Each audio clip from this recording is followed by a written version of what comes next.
ലബാന ഇൻസ്റ്റിറ്റ്യൂട്ടിൻ്റെ political സയൻസിൻ്റെ ക്ലാസ്സിലേക്ക് എല്ലാവർക്കും സ്വാഗതം. രണ്ട് ക്ലാസ് നമ്മൾ കഴിഞ്ഞായിരുന്നു. ഇറ ഓഫ് വൺ പാർട്ടി ഡോമിനൻസ് എന്ന് പറയുന്ന അധ്യായത്തിൻ്റെ 2 ക്ലാസ്സുകൾ കഴിഞ്ഞു. ഇന്നത്തെ ഈ ഒരു ക്ലാസ്സോടുകൂടി ആ ചാപ്റ്റർ അവസാനിക്കുകയാണ്.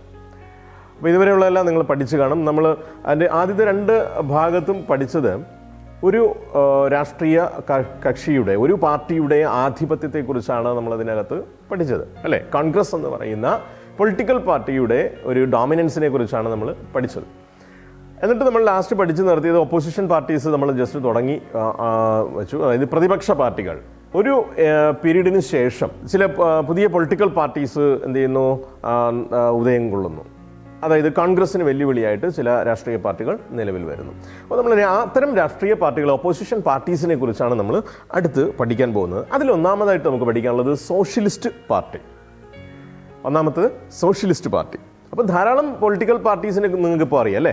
ധാരാളം നമ്മുടെ സംസ്ഥാനത്തും നമ്മുടെ രാജ്യത്തുമായിട്ട് ധാരാളം പൊളിറ്റിക്കൽ പാർട്ടീസ് ഉണ്ട്. നിങ്ങൾക്കറിയാവുന്ന പൊളിറ്റിക്കൽ പാർട്ടീസ് ധാരാളമുണ്ട്. നമ്മുടെ കേരളത്തിൽ എടുക്കുകയാണെങ്കിൽ നമുക്കിവിടെ എന്തുണ്ട്? ഇവിടെ ഇപ്പോൾ ഭരണം നടത്തുന്നത് LDF എന്ന് പറയുന്ന ഒരു രാഷ്ട്രീയ മുന്നണിയാണ്. അതിനകത്ത് വരുന്ന കുറേ രാഷ്ട്രീയ പാർട്ടികളുണ്ട്. CPM, CPI, ജനതാദൾ, അതുപോലെ തന്നെ കോൺഗ്രസ്, ഇങ്ങനെ വന്ന് കുറേ പാർട്ടികളുണ്ട്. അതുപോലെ BJP എന്ന് പറയുന്ന പാർട്ടിയുണ്ട്, ഇന്ത്യൻ നാഷണൽ കോൺഗ്രസ് എന്ന് പറയുന്ന പാർട്ടിയുണ്ട്, കേരള കോൺഗ്രസ് അതിൻ്റെ കുറേ വിഭാഗങ്ങളുണ്ട്, ജനതാദൾ സെക്യുലാറുണ്ട്.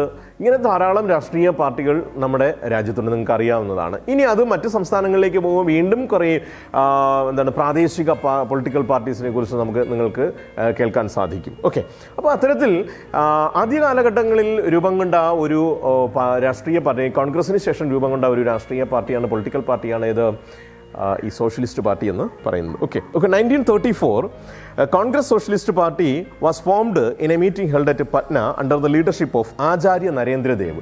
ആചാര്യ നരേന്ദ്രദേവിൻ്റെ നേതൃത്വത്തിൽ 1934 കോൺഗ്രസ് സോഷ്യലിസ്റ്റ് പാർട്ടി രൂപം കൊള്ളുന്നു. അത് പട്നയിൽ വെച്ച് നടന്ന ഒരു സമ്മേളനത്തിൽ വെച്ചാണ് രൂപം കൊള്ളുന്നത്. പട്ന എന്ന് പറയുന്നത് നിങ്ങൾക്കറിയാം, ബീഹാറിൻ്റെ ക്യാപിറ്റലാണ്. ബീഹാർ എന്ന് പറയുന്ന സ്റ്റേറ്റിൻ്റെ ക്യാപിറ്റലാണ് പട്ന. പട്നയിൽ വെച്ചിട്ട് 1934 ആചാര്യ നരേന്ദ്രദേവിൻ്റെ നേതൃത്വത്തിലാണ് ഈ സോഷ്യലിസ്റ്റ് പാർട്ടി 1934 സോഷ്യലിസ്റ്റ് പാർട്ടി രൂപം കൊള്ളുന്നത്. Okay, the Congress socialist party functioned as A left wing within the Congress. ഈ കോൺഗ്രസ് സോഷ്യലിസ്റ്റ് പാർട്ടി ഒരു സെപ്പറേറ്റ് പൊളിറ്റിക്കൽ പാർട്ടി ആയിരുന്നെങ്കിലും അത് കോൺഗ്രസിനകത്ത് തന്നെയായിരുന്നു.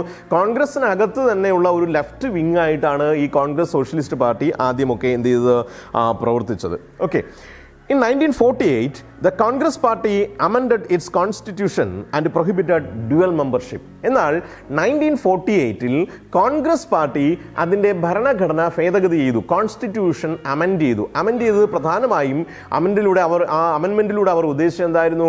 ഡ്യുവൽ മെമ്പർഷിപ്പ് പാർട്ടിക്കകത്ത് ഇല്ലാതാക്കുക, അല്ലെങ്കിൽ ഒന്നിലധികം മെമ്പർഷിപ്പ് പാർട്ടിക്കകത്ത് ഇല്ലാതാക്കുക എന്നുള്ളതായിരുന്നു. ഇരട്ട അംഗത്വം, ഡുവൽ മെമ്പർഷിപ്പ്, ഇരട്ട അംഗത്വം, അതായത് 2 പാർട്ടികളിൽ അംഗത്വമുള്ളവർക്ക് കോൺഗ്രസിൽ പ്രവർത്തിക്കാൻ പറ്റുകയില്ല.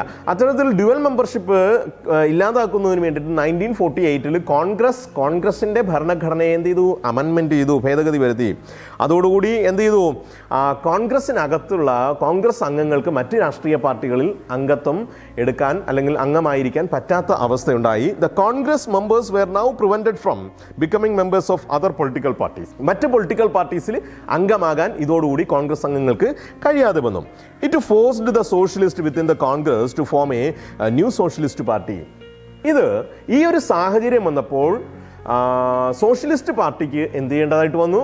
കോൺഗ്രസിൽ നിന്നും വിട്ടുപോയി ഒരു പുതിയ പൊളിറ്റിക്കൽ പാർട്ടിയായി മാറേണ്ടതായിട്ട് വന്നു. കാരണം അതുവരെ കോൺഗ്രസിനകത്ത് തന്നെയാണ് സോഷ്യലിസ്റ്റ് പാർട്ടിയിൽ മെമ്പർഷിപ്പ് ഉള്ളവരും കോൺഗ്രസ് പാർട്ടിക്കകത്ത് മെമ്പർഷിപ്പ് ഉണ്ടായിരുന്നു.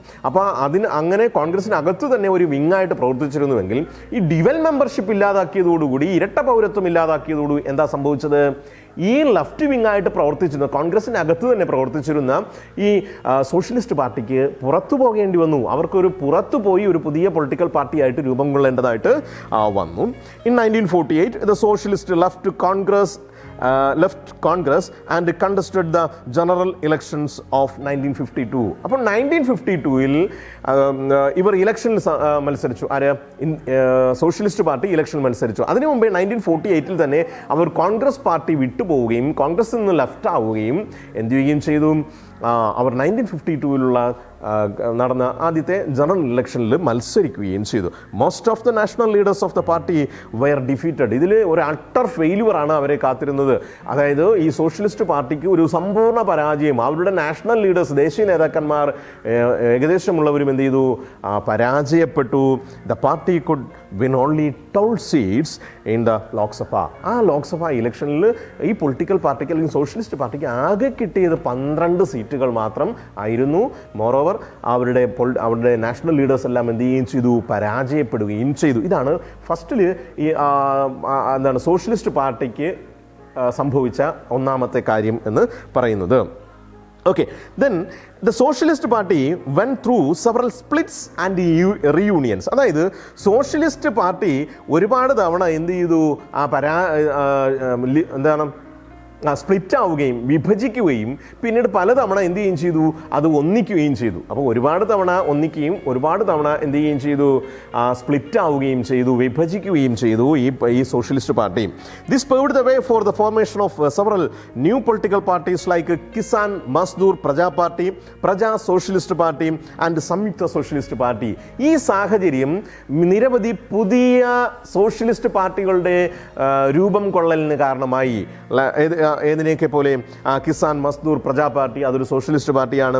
പ്രജാ സോഷ്യലിസ്റ്റ് പാർട്ടി, അതുപോലെ തന്നെ സംയുക്ത സോഷ്യലിസ്റ്റ് പാർട്ടി, ഇങ്ങനെയുള്ള നിരവധി പുതിയ സോഷ്യലിസ്റ്റ് പാർട്ടികളുടെ രൂപീകരണത്തിന് കാരണമായി. എന്താണ് ഇത്? ഈ സോഷ്യലിസ്റ്റ് പാർട്ടി സ്പ്ലിറ്റ് ആയിട്ടാണ് ഇതുപോലെയുള്ള മറ്റ് നിരവധി സോഷ്യലിസ്റ്റ് പാർട്ടികളായിട്ട് രൂപം കൊള്ളുന്നത്. അതിൻ്റെ ലീഡേഴ്സിനെയും കാര്യങ്ങളെയും കുറിച്ചാണ് നമ്മൾ അടുത്ത് പഠിക്കാൻ പോകുന്നത്. J.B. Kripalani, who resigned from Congress Party on personal reasons, formed the Kisan Mazdoor Praja Party in 1951.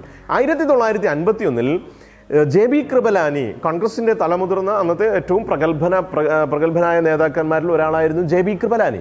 J.B. Kripalani വ്യക്തിപരമായ കാരണങ്ങളാൽ കോൺഗ്രസിൽ നിന്നും പുറത്തു പോവുകയും രാജിവെക്കുകയും അദ്ദേഹം 1951 ഒരു പാർട്ടിക്ക് രൂപം കൊടുത്തു. ആ പാർട്ടിയുടെ പേരാണ് Kisan Mazdoor Praja party. Kisan Mazdoor Praja Party 1951. In September 1952, Kisan Mazdoor Praja Party merged with the Socialist Party. ആ വർഷം തന്നെ 1952 സെപ്റ്റംബറിൽ തന്നെ ഈ കിസാൻ മസ്ദൂർ പ്രജാ പാർട്ടി സോഷ്യലിസ്റ്റ് പാർട്ടിയുമായിട്ട് വീണ്ടും എന്ത് ചെയ്തു? മെർജ് ചെയ്തു, കൂടിച്ചേർന്നു. And formed Praja socialist party. അതുമായി ചേർന്നുകൊണ്ട് എന്തിന് രൂപം കൊടുത്തു? പ്രജാ സോഷ്യലിസ്റ്റ് പാർട്ടിക്ക് രൂപം കൊടുത്തു. 1952, a group under the leadership of Ram Manohar Lohia left the Praja Socialist Party and formed another socialist party. And 1952 തന്നെ മറ്റൊരു സംഭവം നടന്നതെന്ന് പറഞ്ഞാൽ എന്താണ്? റാം മനോഹർ ലോഹിയയുടെ നേതൃത്വത്തിൽ ഒരു ഗ്രൂപ്പ് ഓഫ് മെമ്പേഴ്സ്, ഒരു വിഭാഗം അംഗങ്ങൾ എന്ത് ചെയ്തു? പ്രജാ സോഷ്യലിസ്റ്റ് പാർട്ടിയിൽ നിന്നും പുറത്തേക്ക് പോവുകയും അതിൽ നിന്നും ലെഫ്റ്റ് ആവുകയും മറ്റൊരു സോഷ്യലിസ്റ്റ് പാർട്ടിക്ക് രൂപം കൊടുക്കുകയും ചെയ്തു. Okay, then after the defeat in the election of 1971, the remaining members of the Socialist Party formed Samyukta Socialist Party.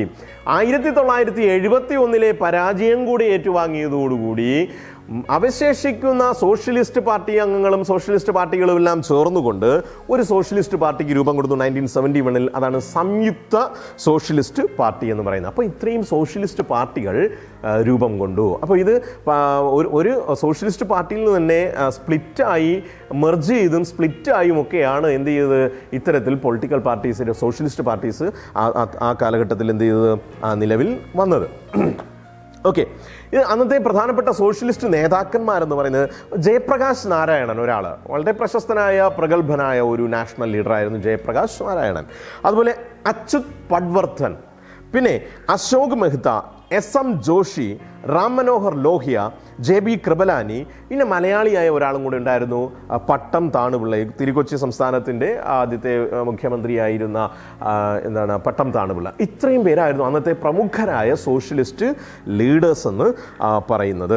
Okay, അതുപോലെ തന്നെ നിരവധി സോഷ്യലിസ്റ്റ് പാർട്ടീസ് ഇപ്പോൾ നമ്മുടെ കണ്ടംപററി പൊളിറ്റിക്കൽ ലൈഫിൽ നമുക്ക് കാണാൻ സാധിക്കും. അതായത് സമകാലീന രാഷ്ട്രീയ ചരിത്രത്തിലും കുറേ സോഷ്യലിസ്റ്റ് പാർട്ടീസിന് നമുക്ക് കാണാൻ സാധിക്കും. ഏതൊക്കെയെന്നും ഒരുപക്ഷെ നിങ്ങൾ കേട്ടിട്ടുള്ളത് തന്നെയായിരിക്കും. ശ്രദ്ധിച്ച്, many contemporary political parties like Samajwadi party, നിങ്ങൾ കേട്ടിട്ടുണ്ടായിരിക്കും. സമാജ്വാദി പാർട്ടി SP, അത് പ്രധാനമായും ഉത്തർപ്രദേശ് കേന്ദ്രീകരിച്ച് നിലവിലുള്ള ഒരു പൊളിറ്റിക്കൽ പാർട്ടിയാണ്. നമ്മുടെ മറ്റ് സംസ്ഥാനങ്ങളിലും വിങ്ങുകളുണ്ടെങ്കിലും മെയിൻലി അത് ബേസ്ഡ് ആയിട്ടിരിക്കുന്നത് എവിടെയാണ്? ഉത്തർപ്രദേശിലാണ്. പിന്നെ രാഷ്ട്രീയ ജനതാദൾ, രാഷ്ട്രീയ ജനതാദൾ എന്ന് പറയുന്നത് ലല്ലു പ്രസാദ് യാദവ് എന്ന് പറയുന്ന നേതാവ് നിങ്ങൾ കേട്ടിട്ടുണ്ടായിരിക്കും. അദ്ദേഹത്തിൻ്റെ പത്നി റാബ്രി ദേവി. അപ്പോൾ ഇവരുടെ നേതൃത്വത്തിൽ ബീഹാറിലുള്ള ഒരു പൊളിറ്റിക്കൽ പാർട്ടിയാണ്, ഒരു സോഷ്യലിസ്റ്റ് പാർട്ടിയാണ്. പൊളിറ്റിക്കൽ പാർട്ടിയിൽ സോഷ്യലിസ്റ്റ് പൊളിറ്റിക്കൽ പാർട്ടിയാണ്. അതുപോലെ ജനതാദൾ യുണൈറ്റഡ് നമ്മുടെ കേരളത്തിലുമുണ്ട്. Janata Dal united, Janata Dal secular. ഇതെല്ലാം എന്താണ്, ഈ സോഷ്യലിസ്റ്റ് പാർട്ടിയിൽ നിന്നും രൂപം കൊണ്ട ഇന്ന് നിലവിലുള്ള ചില സോഷ്യലിസ്റ്റ് പാർട്ടികളാണ്. ഓക്കെ, ഇതെല്ലാം ഇന്ന് കാണപ്പെടുന്ന സോഷ്യലിസ്റ്റ് പാർട്ടികളാണ്. ഓക്കെ, ഇത്രയുമാണ് സോഷ്യലിസ്റ്റ് പാർട്ടിയെക്കുറിച്ച് നമുക്ക് പഠിക്കാനായിട്ടുള്ളത്. അടുത്ത് നമ്മൾ പഠിക്കാൻ പോകുന്നത് കമ്മ്യൂണിസ്റ്റ് പാർട്ടി ഓഫ് ഇന്ത്യയെക്കുറിച്ചാണ് പഠിക്കാൻ പോകുന്നത്. Okay, after Congress communist party of India is the oldest party. Congress party കഴിഞ്ഞാൽ ഏറ്റവും ഓൾഡസ്റ്റ് ആയിട്ട് ഇന്ന് നിലവിലുള്ള ഏറ്റവും ഓൾഡസ്റ്റ് ആയിട്ടുള്ള പാർട്ടി എന്ന് പറയുന്നത് ഏതാണ്? കമ്മ്യൂണിസ്റ്റ് പാർട്ടിയാണ്. Inspired by the Bolshevik Revolution in Russia, certain communist groups started its activities in India by the beginning of the 1920s. 1920കളുടെ തുടക്കത്തിൽ ഇന്ത്യയിൽ ചില കമ്മ്യൂണിസ്റ്റ് ഗ്രൂപ്പുകൾ പ്രവർത്തിക്കാൻ തുടങ്ങി. അത് എന്തിൽ നിന്ന് പ്രചോദനം ഉൾക്കൊണ്ടുകൊണ്ടാണ്? ബോൾഷെവിക് റിവോൾട്ട്സ് അല്ലെങ്കിൽ ബോൾഷെവിക് റവല്യൂഷനിൽ, ബോൾഷെവിക് വിപ്ലവം എവിടെ നടന്നത്? റഷ്യയിൽ നടന്ന വിപ്ലവമാണ് ബോൾഷെവിക് വിപ്ലവം അല്ലെങ്കിൽ റഷ്യൻ വിപ്ലവം. റഷ്യൻ വിപ്ലവത്തിലെ ബോൾഷെവിക്കുകൾ നേതൃത്വം കൊടുത്ത് ബോൾഷെവിക്കുകൾ വിജയിച്ച വിപ്ലവം, അതുകൊണ്ട് അതിനെ ബോൾഷെവിക് വിപ്ലവം എന്നും എന്ത് ചെയ്യുന്നുണ്ട്? അറിയപ്പെടുന്നുണ്ട്. അപ്പോൾ ഈ ബോൾഷെവിക് വിപ്ലവത്തിൽ നിന്ന് പ്രചോദനം ഉൾക്കൊണ്ടുകൊണ്ട് 1920s ഇന്ത്യയിൽ ചില കമ്മ്യൂണിസ്റ്റ് ഗ്രൂപ്പുകൾ പ്രവർത്തനം ആരംഭിച്ചു. നിങ്ങൾക്കറിയാം, റഷ്യൻ റവല്യൂഷൻ നിങ്ങൾ പഠിച്ചിട്ടുള്ള 1917 1917 റഷ്യൻ റവല്യൂഷൻ തുടങ്ങുന്നത്. അവിടെ 2 ഘട്ടങ്ങളായിട്ട് ആ വിപ്ലവം നടന്നു. ഒക്ടോബർ റവല്യൂഷൻ എന്നും ഫെബ്രുവരി റവല്യൂഷൻ എന്നും 2 ഘട്ടങ്ങളുണ്ടായിരുന്നു. അതിനുശേഷം അവസാനം ലെനിൻ അവിടെ അധികാരത്തിൽ വരുന്നു. ഇതൊക്കെ നമ്മൾ പഠിച്ചിട്ടുള്ളതാണ്. അപ്പോൾ ഇതിൽ നിന്നും പ്രചോദനം ഉൾക്കൊണ്ടുകൊണ്ട് ബോൾഷെവിക്കുകളുടെ നേതാവായിരുന്നു ലെനിൻ. അപ്പോൾ ഇവരിൽ നിന്നും പ്രചോദനം ഉൾക്കൊണ്ടുകൊണ്ടാണ് 1920s എന്ത് ചെയ്യുന്നത്? ഇന്ത്യയിൽ ചിലപ്പോൾ കമ്മ്യൂണിസ്റ്റ് ഗ്രൂപ്പുകൾ എന്ത് ചെയ്യുന്നത്? പ്രവർത്തനം ആരംഭിക്കുന്നത്. They upheld socialism as the only solution for the problems of the country. രാജ്യത്തിൻ്റെ പ്രശ്നങ്ങൾക്ക് പരിഹാരം കാണുന്നതിന് ഒരേ ഒരു മാർഗം എന്ന് പറയുന്നത് എന്താണ്? സോഷ്യലിസം ആണെന്നാണ് അവർ പറഞ്ഞത്. അല്ലെങ്കിൽ സോഷ്യലിസത്തെയാണ് അവർ ഉയർത്തിക്കാട്ടിയത്. രാജ്യത്തിൻ്റെ പ്രശ്നങ്ങൾ പരിഹരിക്കുന്നതിന് വേണ്ടിയുള്ള ഏക മാർഗം സോഷ്യലിസം ആണെന്ന് അവർ വാദിച്ചു. ഓക്കെ, അപ്പോൾ 1920s യഥാർത്ഥത്തിൽ ഇന്ത്യയിൽ കമ്മ്യൂണിസ്റ്റ് പാർട്ടികളുടെ പ്രവർത്തനം, കമ്മ്യൂണിസ്റ്റ് ഗ്രൂപ്പ്സിൻ്റെ പ്രവർത്തനം ആരംഭിക്കുന്നത്. In 1925 different communist groups came together and formed the Communist Party of India. 1925 വ്യത്യസ്ത കമ്മ്യൂണിസ്റ്റ് ഗ്രൂപ്പുകൾ ഒരുമിക്കുകയും അവർ ഒരു രാഷ്ട്രീയ പാർട്ടിക്ക് രൂപം കൊടുക്കുകയും ചെയ്തു. Communist party of India. നിങ്ങൾ കേട്ടിട്ടുണ്ട് CPI, communist party of India. കേരളത്തിൽ പ്രവർത്തിക്കുന്ന ഒരു പ്രബലമായ ഒരു പൊളിറ്റിക്കൽ പാർട്ടിയാണ് CPI എന്ന് പറയുന്നത്. കേരളത്തിലെ LDF എന്ന് പറയുന്ന മുന്നണി ഭരിക്കുന്ന ആ ഗവൺമെൻറ്റിലെ ഒരു പൊളിറ്റിക്കൽ പാർട്ടിയാണ് ഏത്? ഈ CPI. അത് രൂപം കൊള്ളുന്നത് 1925. The activities of the Communist Party alarmed the British authorities. They tried to destroy the communist movements by arresting its leaders and prohibiting the party. നോക്കൂ, ഈ കമ്മ്യൂണിസ്റ്റ് പാർട്ടിയുടെ പ്രവർത്തനങ്ങൾ ആർക്ക് അലോസരമുണ്ടാക്കി? ബ്രിട്ടീഷുകാർക്ക് അലോസരമുണ്ടാക്കി. അതിനെ എന്ത് ചെയ്യാൻ ശ്രമിച്ചു? അടിച്ചമർത്താൻ, തകർക്കുവാൻ വേണ്ടിയിട്ട് ശ്രമിച്ചു. കമ്മ്യൂണിസ്റ്റ് പാർട്ടിയെ തകർക്കുവാൻ വേണ്ടി ശ്രമിച്ചു. അതിന് വേണ്ടിയിട്ട് അവർ ചെയ്തെന്ന് അതിൻ്റെ ലീഡേഴ്സിനെ അറസ്റ്റ് ചെയ്യുകയും അതുപോലെ പാർട്ടിയെ പ്രൊഹിബിറ്റ് ചെയ്യുകയും പാർട്ടിയെ നിരോധിക്കുകയും ചെയ്തുകൊണ്ടാണ് ഈ കമ്മ്യൂണിസ്റ്റ് പാർട്ടി ഇല്ലാതാക്കാൻ ബ്രിട്ടീഷുകാർ ശ്രമിച്ചത്. In 1930 the Communist Party began to cooperate with the national movement. 1930 ആയപ്പോഴേക്ക് communist പാർട്ടികൾ ദേശീയ പ്രസ്ഥാനങ്ങളോട് സഹകരിക്കുവാൻ തുടങ്ങി, ദേശീയ സമരത്തിൽ സഹകരിക്കുവാൻ തുടങ്ങി. From 1935 onwards the communists continued their activities remaining within the party itself. 1935 ശേഷം എന്ത് ചെയ്തു? From 1935 onwards the communists continued their activities remaining within the Congress party itself. They gave leadership to the socialist faction in Congress. അതായത് കോൺഗ്രസ് പാർട്ടിയോട് സഹകരിച്ചുകൊണ്ട് തന്നെ അതിനകത്തൊരു socialist ഫാക്ഷനായിട്ട് നിലനിന്നുകൊണ്ട്, socialist വിഭാഗമായി നിലനിന്നുകൊണ്ട് ദേശീയ സമരത്തിൽ പങ്കാളികളായി അന്നത്തെ കമ്മ്യൂണിസ്റ്റുകൾ. 1941 the communists parted ways with the Congress when they decided to support the British government against the Nazi Germany. 1941 communist party കോൺഗ്രസിനോട് വിട പറഞ്ഞു. കാരണം അന്ന് നാസി ജർമ്മനിക്കെതിരെയുള്ള പോരാട്ടത്തിൽ ബ്രിട്ടന് പിന്തുണ പ്രഖ്യാപിച്ചതാണ് കാരണം. അപ്പോൾ അതുകൊണ്ട് കമ്മ്യൂണിസ്റ്റുകൾ എന്ത് ചെയ്തു? 1941 വിട പറയുകയാണ്, കോൺഗ്രസ് പാർട്ടിയോട് വിട പറയുകയാണ്. നാസി ജർമ്മനിക്കെതിരെയുള്ള ബ്രിട്ടീഷ് പോരാട്ടത്തിന് CPI പിന്തുണ പ്രഖ്യാപിച്ചതാണ് ഇരു കക്ഷികളും തമ്മിലുള്ള വേർപിരിയലിന് കാരണമായത്.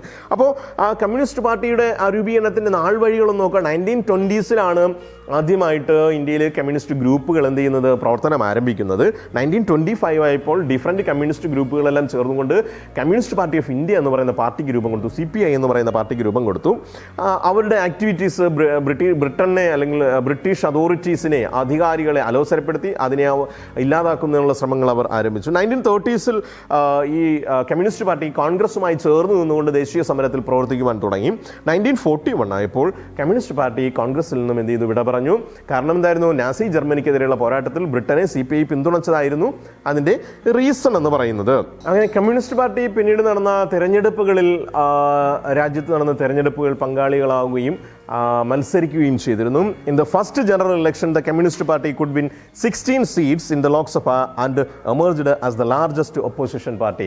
1952 നടന്ന ആദ്യത്തെ പൊതു തെരഞ്ഞെടുപ്പിൽ കമ്മ്യൂണിസ്റ്റ് പാർട്ടി 16 സീറ്റുകളിൽ വിജയം വരിക്കുകയും അന്നത്തെ ഏറ്റവും കൂടുതൽ, അതായത് രണ്ടാമത് ഏറ്റവും കൂടുതൽ അംഗങ്ങളുള്ള, അതായത് എന്താ പറയുക, ഒപ്പോസിഷൻ പാർട്ടിയായി മാറി. ഏറ്റവും കൂടുതൽ അംഗങ്ങൾ കോൺഗ്രസ് പാർട്ടി കഴിഞ്ഞാൽ അടുത്ത് ഏറ്റവും കൂടുതൽ അംഗങ്ങളുള്ള, അതായത് രണ്ടാമത്തെ ഏറ്റവും കൂടുതൽ അംഗങ്ങളുള്ള രണ്ടാമത്തെ കക്ഷിയായിട്ട് ഏത് മാറി, കമ്മ്യൂണിസ്റ്റ് പാർട്ടി മാറുകയും അത് അന്നത്തെ പ്രതിപക്ഷ പാർട്ടിയായി മാറുകയും ചെയ്തു.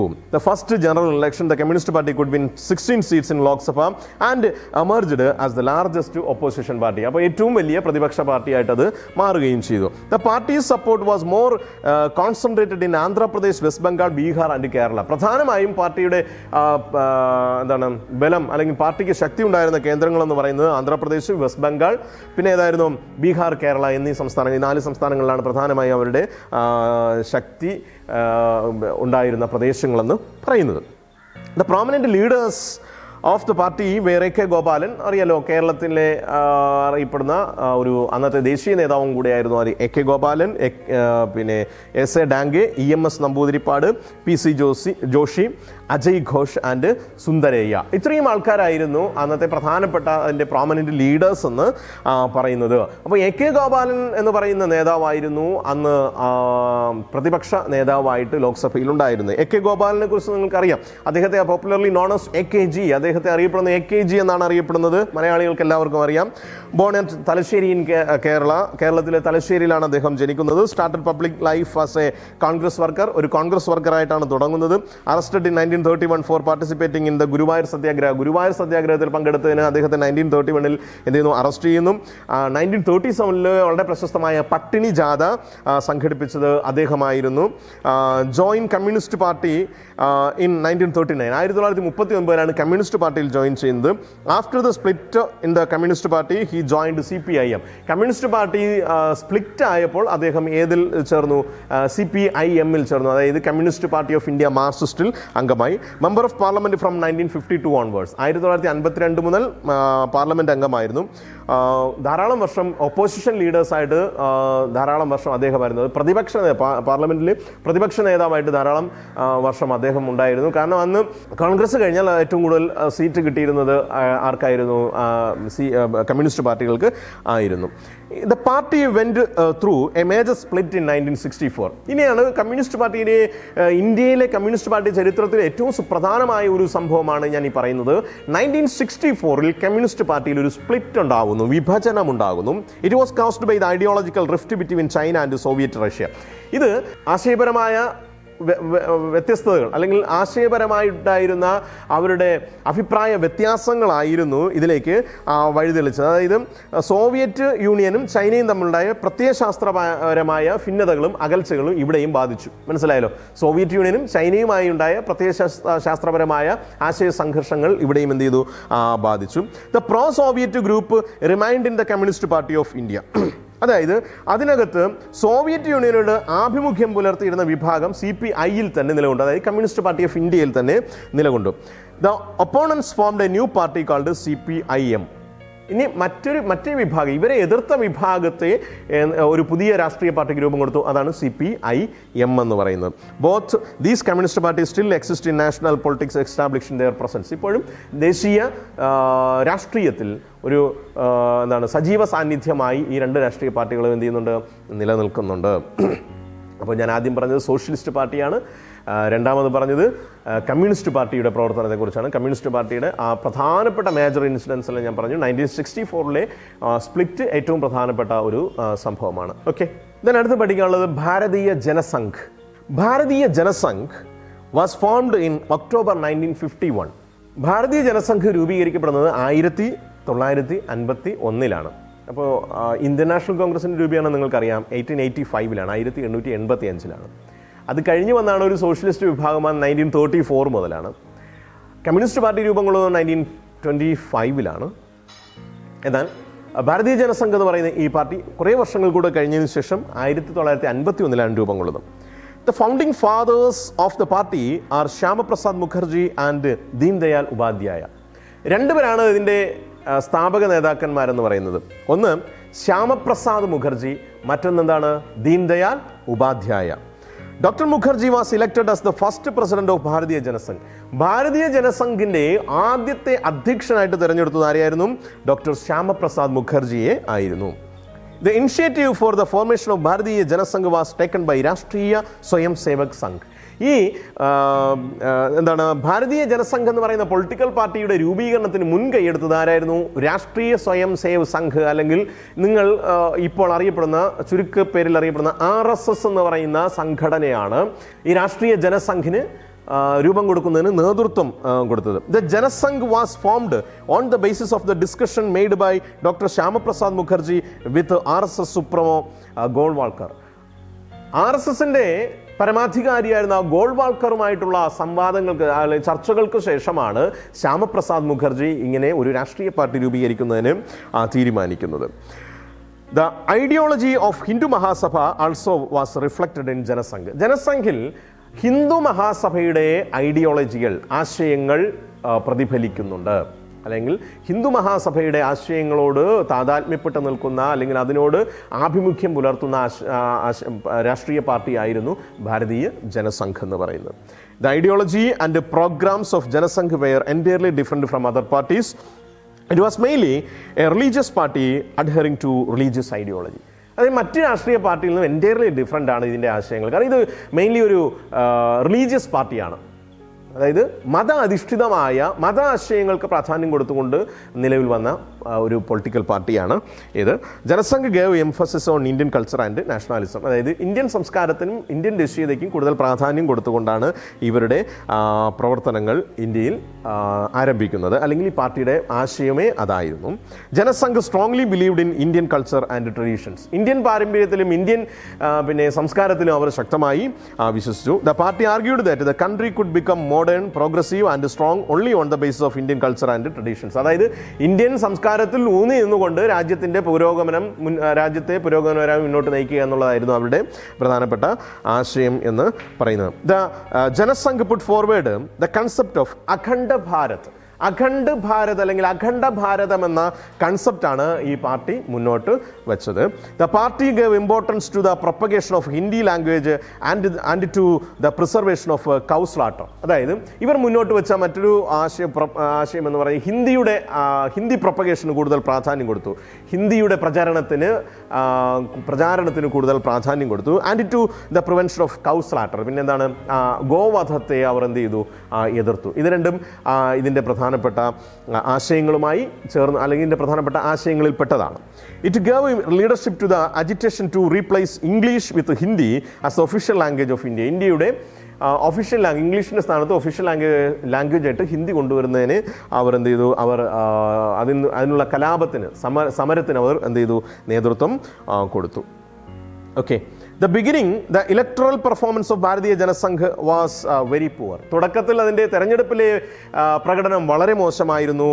The party could win only 3 seats in the general election of 1952 and only 4 seats in the election of 1957. നോക്കൂ, അതിന് ആദ്യത്തെ തെരഞ്ഞെടുപ്പിൽ 1952 തെരഞ്ഞെടുപ്പിൽ വെറും 3 സീറ്റാണ് കിട്ടിയത്. അടുത്ത തെരഞ്ഞെടുപ്പിൽ 57 തെരഞ്ഞെടുപ്പിൽ ലഭിച്ചതോ 4 സീറ്റും. വെറും ആദ്യത്തെ തെരഞ്ഞെടുപ്പിൽ വെറും 3 സീറ്റും അടുത്ത തെരഞ്ഞെടുപ്പിൽ വെറും 4 സീറ്റുമാണ് ഇതിന് നേടാൻ കഴിഞ്ഞത്.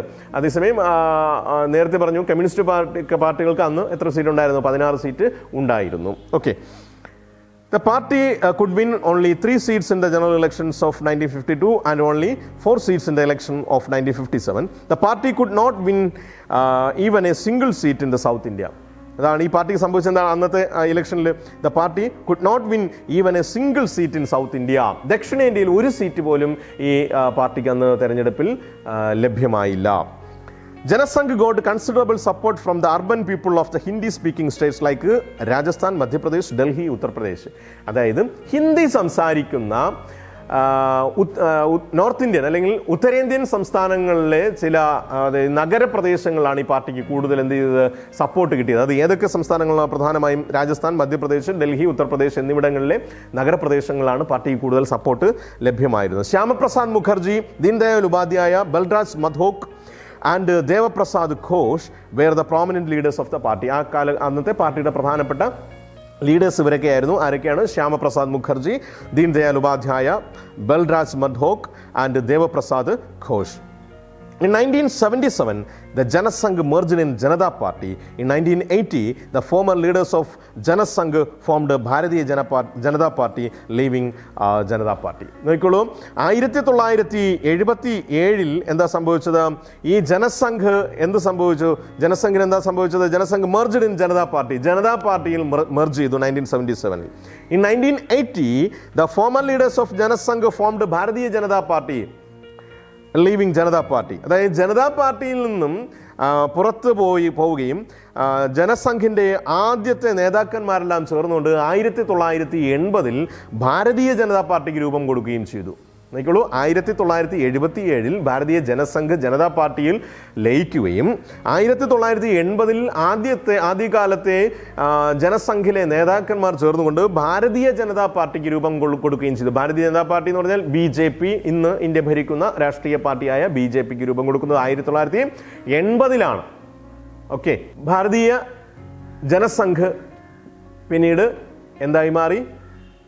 ഭാരതീയ ജനതാ പാർട്ടിയായിട്ട് മാറി. അല്ലെങ്കിൽ അതിൻ്റെ നേതാക്കന്മാർ തന്നെയാണ് അതിനെ ഭാരതീയ ജനതാ പാർട്ടി എന്ന ലേബലിലേക്ക് അല്ലെങ്കിൽ ഒരു പുതിയ രാഷ്ട്രീയ പാർട്ടിക്ക് രൂപം കൊടുക്കുന്നത്. അപ്പോൾ നമ്മൾ പഠിച്ചത് ശ്രദ്ധിക്കുക. ആദ്യം നമ്മൾ എന്ത് പഠിച്ചു? സോഷ്യലിസ്റ്റ് പാർട്ടികളെ കുറിച്ച് പഠിച്ചു. കുറേ സോഷ്യലിസ്റ്റ് പാർട്ടികളെ പഠിച്ചു. പിന്നെ കമ്മ്യൂണിസ്റ്റ് പാർട്ടിയെ പഠിച്ചു. കമ്മ്യൂണിസ്റ്റ് പാർട്ടിയുടെ സ്പ്ലിറ്റിനെ കുറിച്ച് പഠിച്ചു. പിന്നെ ഭാരതീയ ജനസംഘിനെ കുറിച്ച് പഠിച്ചു. അതിൽ നിന്നും പിന്നീട് ഏറ്റവും ഫൈനലായിട്ട് രൂപം കൊണ്ട പൊളിറ്റിക്കൽ പാർട്ടിയായ ഏതാണ്? ഭാരതീയ ജനതാ പാർട്ടിയെക്കുറിച്ച് നമ്മൾ പഠിച്ചു. Okay, next Swatantra party. Swatantra party was formed in August 1959. 1959 ഓഗസ്റ്റിലാണ് സ്വതന്ത്ര പാർട്ടി രൂപം കൊള്ളുന്നത്. The party was formed under the leadership of C. Rajagopalachari, KM Munshi, NG Ranga and Minoo Masani.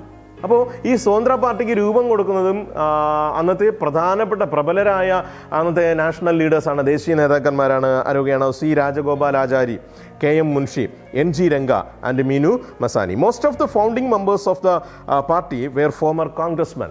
ഇതിലെ ഈ പാർട്ടി രൂപീകരിച്ച നേതാക്കന്മാർ കൂടുതൽ പേരും പഴയ കോൺഗ്രസ്സുകാരായിരുന്നു. Okay, the Swathantra Party was the rightist conservative party. It vehemently criticized socialism and communism. അപ്പോൾ കമ്മ്യൂണിസത്തെയും അതുപോലെ തന്നെ സോഷ്യലിസത്തെയും ശക്തമായി എതിർത്ത ഒരു വിഭാഗമാണ് ഈ സ്വതന്ത്ര പാർട്ടി എന്ന് പറഞ്ഞാൽ. അതിനിങ്ങനെ പറയാം, വലതുപക്ഷ യാഥാസ്ഥിതിക പാർട്ടി എന്ന് നമുക്ക് പറയാം. അതാണ് പറഞ്ഞിരിക്കുന്നത്. എന്താണ്? റൈറ്റിസ്റ്റ് കൺസർവേറ്റീവ് പാർട്ടി, ഒരു വലതുപക്ഷ യാഥാസ്ഥിതിക കക്ഷിയായിരുന്നു. ഇവർ സോഷ്യലിസത്തെയും കമ്മ്യൂണിസത്തെയും എന്ത് ചെയ്തു? നിശ്ചിതമായി എതിർത്ത ഒരു പൊളിറ്റിക്കൽ പാർട്ടിയാണ് ഇത് ഈ സ്വതന്ത്ര പാർട്ടി എന്ന് പറയുന്നത്. The party stood four protecting the capitalist and feudal interest. ഇവർ പ്രൊട്ടക്റ്റ് ചെയ്തിരുന്നത് അല്ലെങ്കിൽ ഇവർ സംരക്ഷിച്ചിരുന്നത് മുതലാളിത്ത ഫ്യൂഡൽ താല്പര്യങ്ങളെ സംരക്ഷിക്കുന്നതിന് വേണ്ടിയാണ് പാർട്ടി നിലകൊണ്ടത്. അപ്പോൾ സ്വതന്ത്ര പാർട്ടി നിലകൊണ്ടത് എന്തുകൊണ്ട് ഈ പാർട്ടികളൊക്കെ വളരെ പെട്ടെന്ന് തന്നെ അപ്രത്യക്ഷമായി എന്ന് ചോദിച്ചു കഴിഞ്ഞാൽ അവരുടെ ആശയങ്ങളുടെ വൈരുദ്ധ്യങ്ങളായിരുന്നു. മനസ്സിലായല്ലോ? അപ്പോൾ ഇവിടെ തന്നെ ഇവർ ഈ സ്വതന്ത്ര പാർട്ടി നിലകൊണ്ടത് മുതലാളിത്ത ഫ്യൂഡൽ താല്പര്യങ്ങൾ സംരക്ഷിക്കുന്നതിന് വേണ്ടിയിട്ടാണ് സ്വതന്ത്ര പാർട്ടി നിലകൊണ്ടത്. Okay. The leaders who were against the socialist policies of Congress took initiative in the formation of സ്വതന്ത്ര പാർട്ടി. ഈ സ്വതന്ത്ര പാർട്ടിയുടെ രൂപീകരണത്തിന് മുൻകൈ എടുത്തത് ആരാണ്? കോൺഗ്രസിന്റെ സോഷ്യലിസ്റ്റ് നയങ്ങളെ എതിർത്തിരുന്ന നേതാക്കന്മാരാണ്. നമ്മൾ ആദ്യമേ പഠിച്ചു കോൺഗ്രസിന് ഒരു സോഷ്യലിസ്റ്റ് മുഖമുണ്ട്, അല്ലെങ്കിൽ ഒരു സോഷ്യലിസ്റ്റ് ആശയം എപ്പോഴും കോൺഗ്രസിനകത്ത് ഒരു സോഷ്യലിസ്റ്റ് ആശയം കൂടി ഉൾക്കൊള്ളുന്നതായിരുന്നു ഇന്ത്യൻ നാഷണൽ കോൺഗ്രസ്. അതിന് നേതൃത്വം കൊടുത്തത് അല്ലെങ്കിൽ ആ ഒരു ആശയം അതിനകത്തേക്ക് കൊണ്ടുവന്നതാരാണ്? ഇന്ത്യയുടെ പ്രധാനമന്ത്രിയായിരുന്ന ജവഹർലാൽ നെഹ്റു ആയിരുന്നു. ആ ആശയങ്ങൾ അതിനകത്ത് സോഷ്യലിസ്റ്റ് ആശയങ്ങൾ നിലനിന്നിരുന്നത് കൊണ്ടാണ് സോഷ്യലിസ്റ്റ് ആശയങ്ങൾ വച്ചു പുലർത്തിയിരുന്ന പൊളിറ്റിക്കൽ പാർട്ടികളെ പോലും അതിനകത്ത് കോൺഗ്രസിനകത്ത് തന്നെ നിലനിൽക്കാൻ വേണ്ടി അവർ എന്ത് ചെയ്തിരുന്നത്? അനുവദിച്ചിരുന്നത്. എന്നാൽ ഈ കോൺഗ്രസിന്റെ സ്വതന്ത്ര സോഷ്യലിസ്റ്റ് ആശയങ്ങളെ എതിർത്തിരുന്ന നേതാക്കന്മാരാണ് ഈ സ്വതന്ത്ര പാർട്ടി രൂപം കൊടുക്കുന്നതിന് വേണ്ടിയിട്ട് മുൻകൈ എടുത്തത്. അപ്പോൾ ഇത്രയുമാണ് നമുക്ക് ഈ ചാപ്റ്ററിനകത്ത് പ്രധാനമായും പഠിക്കാനുള്ളത്. ഞാൻ ഈ ചാപ്റ്ററിനകത്തുള്ള ലാസ്റ്റിൽ വന്ന ഒപ്പോസിഷൻ പാർട്ടീസ് ആവശ്യമുള്ള ഭാഗങ്ങൾ മാത്രം എടുത്തിട്ടുണ്ട്. നിങ്ങൾക്ക് ബാക്കി നോട്ട്സ് കാര്യങ്ങളെല്ലാം നമുക്ക് അടുത്ത വരുന്ന ക്ലാസ്സുകളിൽ അല്ലെങ്കിൽ ഗൂഗിൾ മീറ്റ് വഴിയുള്ള ക്ലാസ്സുകളിൽ നമുക്കത് ക്ലിയർ ചെയ്യാം. അപ്പോൾ ഞാൻ പറഞ്ഞത് ഇന്ന് പഠിപ്പിച്ച കാര്യങ്ങൾ ഒന്നും കൂടെ പറയുകയാണ്. നമ്മൾ ആദ്യം പഠിച്ചത് സോഷ്യലിസ്റ്റ് പാർട്ടിയെക്കുറിച്ചായിരുന്നു. സോഷ്യലിസ്റ്റ് പാർട്ടിയുടെ വിഭജനം, പിന്നെ കുറേ സോഷ്യലിസ്റ്റ് പാർട്ടികൾ രൂപം കൊള്ളുന്നു, ആ ഒരു പിക്ചർ നിങ്ങളുടെ മനസ്സിൽ വരിക. രണ്ടാമത് കമ്മ്യൂണിസ്റ്റ് പാർട്ടിയെ കുറിച്ചാണ് പഠിച്ചത്. 1925 ഇന്ത്യയിൽ കമ്മ്യൂണിസ്റ്റ് പാർട്ടി രൂപം കൊള്ളുന്നു. 20s തന്നെ അവരുടെ പ്രവർത്തനങ്ങൾ എന്ത് ചെയ്യുന്നുണ്ട്? ഇന്ത്യയിൽ തുടങ്ങുന്നുണ്ട്. 25 അവർ ഒരു പൊളിറ്റിക്കൽ പാർട്ടിയായിട്ട് എന്ത് ചെയ്യുന്നു? മാറുന്നു.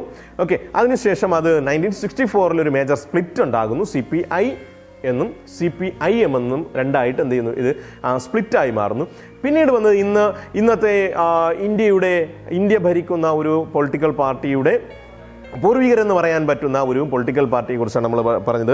ഭാരതീയ ജനസംഘിന്റെ രൂപീകരണം എന്നായിരുന്നു എന്നും അതിൻ്റെ ഇലക്ഷനിലെ പെർഫോമൻസും അതിനുശേഷം 1977 എന്ത് ചെയ്യുന്നു? ഈ ഭാരതീയ ജനസംഘ് എന്തിലേക്ക് മെർജ് ചെയ്യുന്നു? ആ ജനതാ പാർട്ടിയിൽ മെർജ് ചെയ്യുന്നു. 1980 ഈ ഭാരതീയ ജനസംഘിന്റെ പ്രോമിനന്റ് ലീഡേഴ്സ് എല്ലാം കൂടി ചേർന്നുകൊണ്ട് ഭാരതീയ ജനതാ പാർട്ടിക്ക് രൂപം കൊള്ളുന്നത്.